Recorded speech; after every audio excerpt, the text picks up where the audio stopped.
Mungu akubariki kwa kuendelea kufuatilia masomo yote ambayo tumeendelea kuyatoa kwenye channel hii. Kabla ya kutoa somo la leo, tutaomba. Baba wetu na Mungu, utukuzwe na ubarikiwe milele na milele kwa neema ya pekee ambayo umetupa. Tazama safari hii ya kuelewa hema takatifu na mpango wako kwetu, tumeuelewa katika safari hii.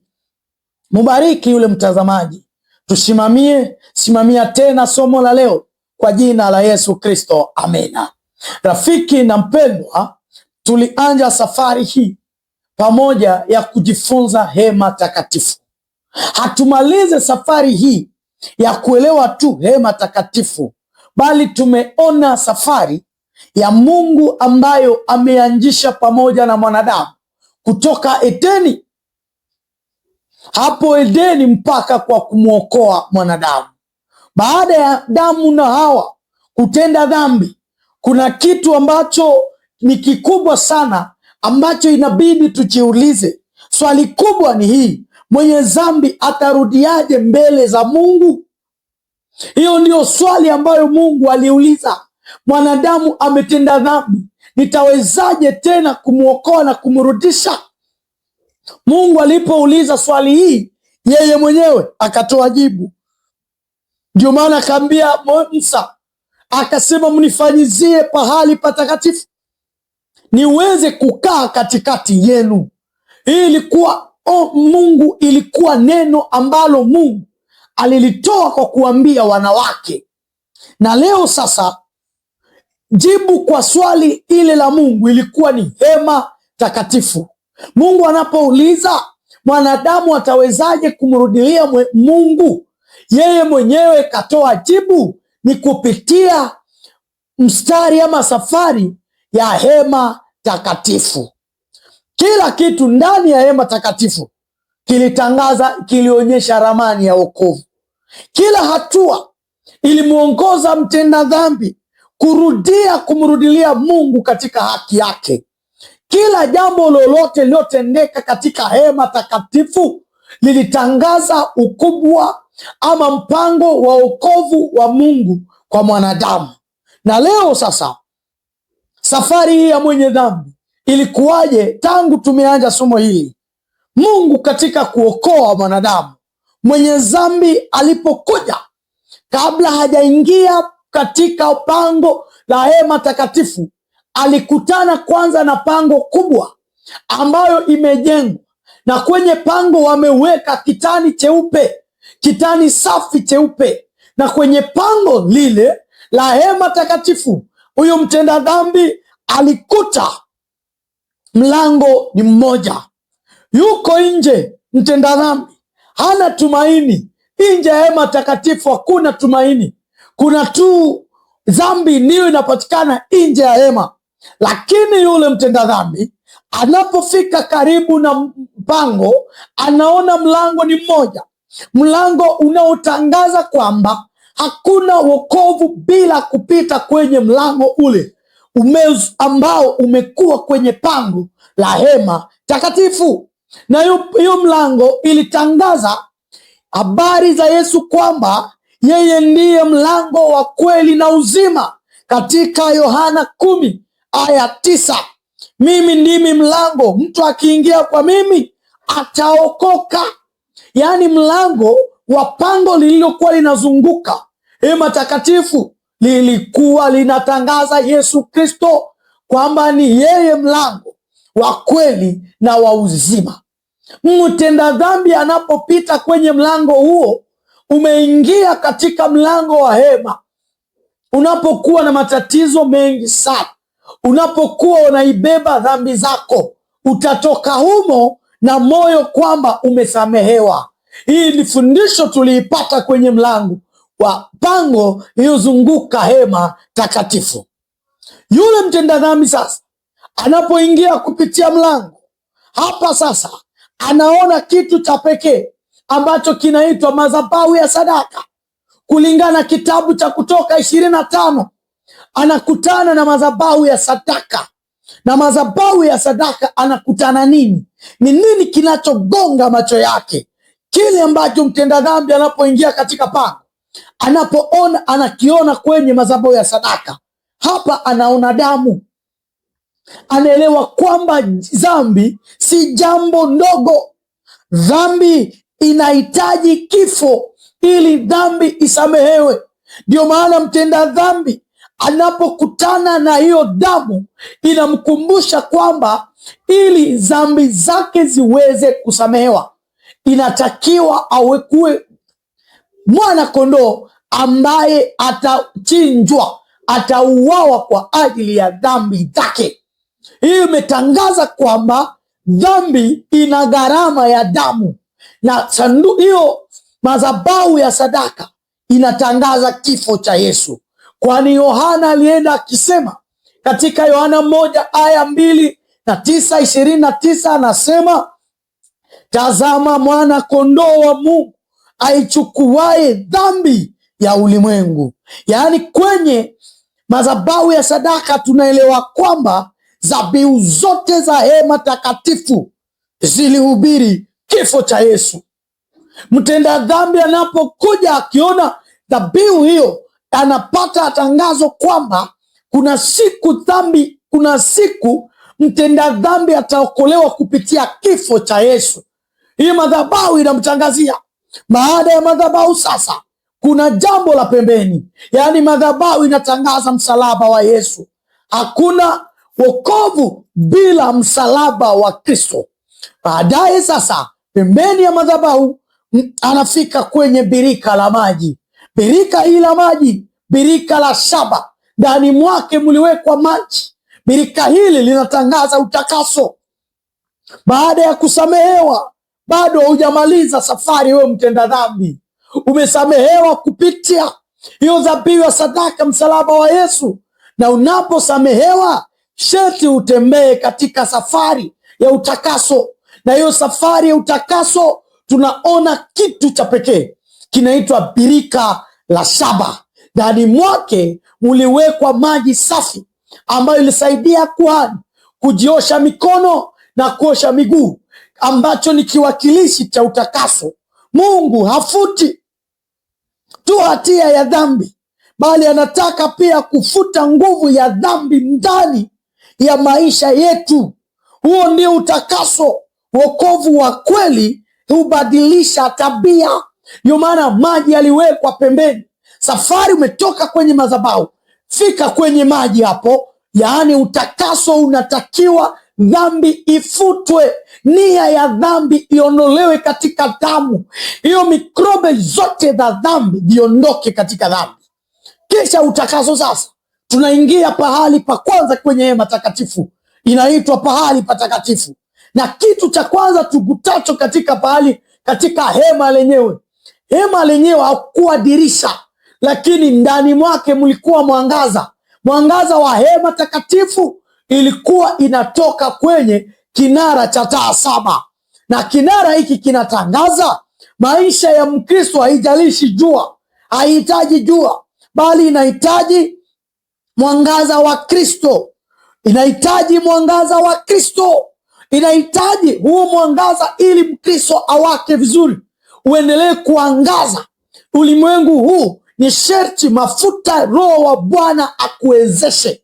Ndio maana pembeni ya kinara kile cha taa kulikuwa meza ya mkate wa onyesho, kinachotangaza kwamba wakati ambapo umeangazia, siri ya kuangazia vizuri ni kula mkate wa uzima. Kwenye meza ya mkate wa onyesho kulikuwa mkate ambayo ilikuwa inabadilishwa kila siku ya Sabato, ambacho ni kiwakilishi kwamba siku ya Sabato ni siku ya kula mkate wa uzima. Na mkate wa uzima anawakilisha naye, mkate wa uzima anawakilisha Kristo ambaye ni mkate wa uzima. Mkate wa uzima, hiyo meza ya mkate wa onyesho inawakilisha nini? Biblia ni mkate wa uzima wetu, wa uzima wako. Yaani hakuna wokovu kamili bila kuongozwa na mafuta ambaye ni Roho wa Mungu. Hakuna wokovu kamili bila kula mkate wa uzima. Baadaye kula mkate, pembeni kunakuwa madhabahu ya uvumba. Madhabahu ya uvumba inafundisha mtenda dhambi kwamba umeendelea na safari, umetoka kwenye madhabahu ya sadaka, umejiosha kwenye birika la shaba, umeingia pahali patakatifu, umeangazwa na hiyo taa ya kinara cha taa 7, kibaadaye umefika kwenye meza ya mkate wa onyesho, imekufundisha kwamba Kristo ni mkate wa udhima. Utokapo hapo unafika kwenye madhabahu ya uvumba. Hii inakutangazia kwamba Ukristo wako unasimama imara. Wewe unakuwa mshindi wakati umekuwa mtu wa maombi. Yaani namna uvumba ilivyokuwa inaenda, inaweka harufu nzuri katika hema lote na kupanda juu, na kuhani alifanya hii uvumba kila asubuhi na jioni. Maana yake una umuhimu wa kuomba. Hautashinda majaribu kwa sababu unahubiri sana, kwa sababu unavaa vizuri, kwa sababu unaimba sana, lakini majaribu utayashinda wakati wewe umekuwa mtu wa maombi. Mahubiri hayakuzogeshe karibu na Mungu, kutoa kwako hakukuzogeshe karibu na Mungu, lakini unapokuwa mtu wa maombi, mengine yote mazuri yataonekana kwako bila matatizo. Baada ya kutoka hapo sasa, tunaingia kwenye uwepo wa Mungu. Na baada ya uwepo, kumbuka katika hema takatifu kulikuwa pazia ambayo ilikuwa inatangaza kwamba bado kweli haujakamilika. Unabidi tena uombe zaidi, uombe sana utakaso, ili Mungu afungue pazia na tuone uwepo wake. Ndio maana pahali patakatifu mno, tunapoingia ndani, tunakuta kuhani mkuu ameingia na kupita katika pazia mara moja kwa mwaka. Na tuliona somo hili lituelezea kwamba yule kuhani anaingia mara moja kwa mwaka katika pahali patakatifu kwa ajili ya kwenda kutakasa hema lote, kutakasa taifa lote la Israeli. Na yeye kabla ya kuingia ndani, anaanza kwenye madhabahu ya sadaka. Yaani mtenda dhambi wote, siri ya kuona uwepo wa Mungu, anja pale kwenye madhabahu ya sadaka ambaye ni Yesu Kristo. Anja pale kwenye msalaba ambao unawakilisha Kristo, wapendwa. Kwa hiyo unapokuwa yule mkuhani ameingia pahali patakatifu, anakutana na sanduku la agano. Ndani yake ya sanduku la agano tulikuta vitu vitatu vinatangaza. Kuna kuwa mbao 2 za sheria. Kitu cha pili tunakuta kulikuwa mana. Kuna kuwa fimbo la Haruni ambalo lilikuwa limechanua. Hivi vitatu vilitangaza ukubwa wa Mungu, uwepo wa Kristo katika maisha ya mwanadamu. Unapomkujia Kristo, siri ya kusimama imara, shika amri zake. Unaposhika amri zake, mkate mana utaipata. Magumu yako yote iletee Kristo. Kwenye uwepo wa Kristo hakuna kufa kwa sababu ya njaa. Ukifata nyayo za Bwana, Bwana hata kuacha bila kukulea na kulinda nyumba yako. Ukibaki ukifata amri za Mungu, Mungu atainua, atakusaidia katika magumu yako. Umeomba usiku na mchana, unapokumbuka pahali patakatifu pa patakatifu, inakufundisha kumbe ni sharti nifate sheria za Mungu. Ni sharti ninapofata sheria za Mungu nikumbuke kwamba kwenye sanduku la agano linatangaza rehema za Bwana. Na inapotangaza rehema za Bwana, hiyo sanduku la agano ilikuwa kiwakilishi cha uwepo wa Mungu. Ndio maana hiyo mwanga iliyokuwa inatoka kwenye sanduku la agano, Waisraeli wanaita Shekina, yaani uwepo wa Mungu unakuweko.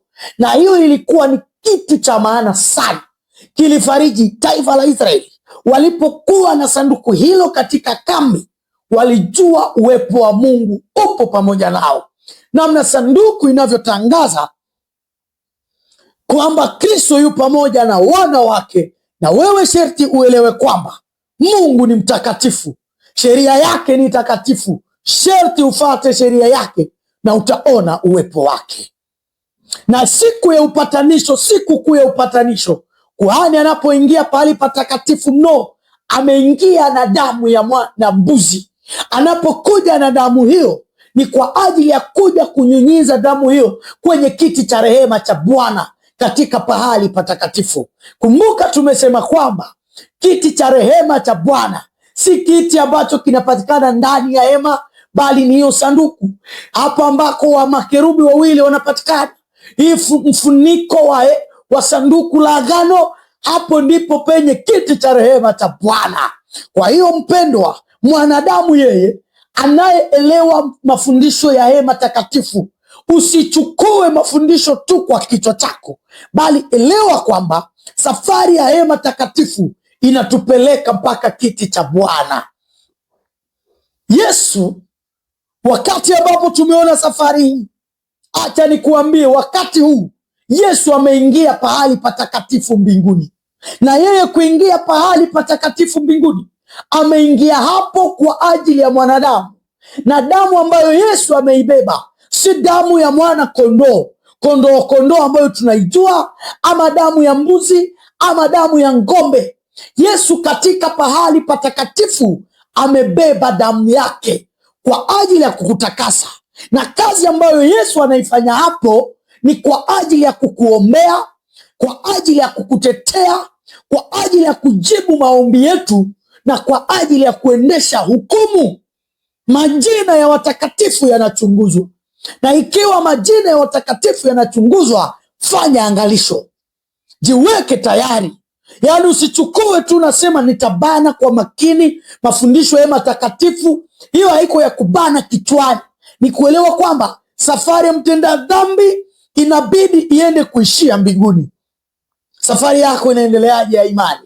Tutasoma shairi letu la mwisho na somo letu litakuwa limefungwa kitabu cha Waebrania 8 aya yake ya kwanza na aya ya pili. Waebrania 8 aya ya kwanza na aya ya pili nasema, basi katika hayo tunayosema, neno lililo kuu ndilo hili: tunaye kuhani mkuu wa namna hii, aliyeketi mkono wa kuume wa kiti cha enzi cha ukuu mbinguni, mhudumu wa patakatifu na wa ile hema ya kweli ambayo Bwana aliiweka, wala si mwanadamu. Mungu abariki neno lake. Tunaye kuhani mkuu ni Yesu Kristo. Anajua magumu yako. Tembea sawasawa namna anavyotaka. Acha madharau, acha. Mungu anakuhitaji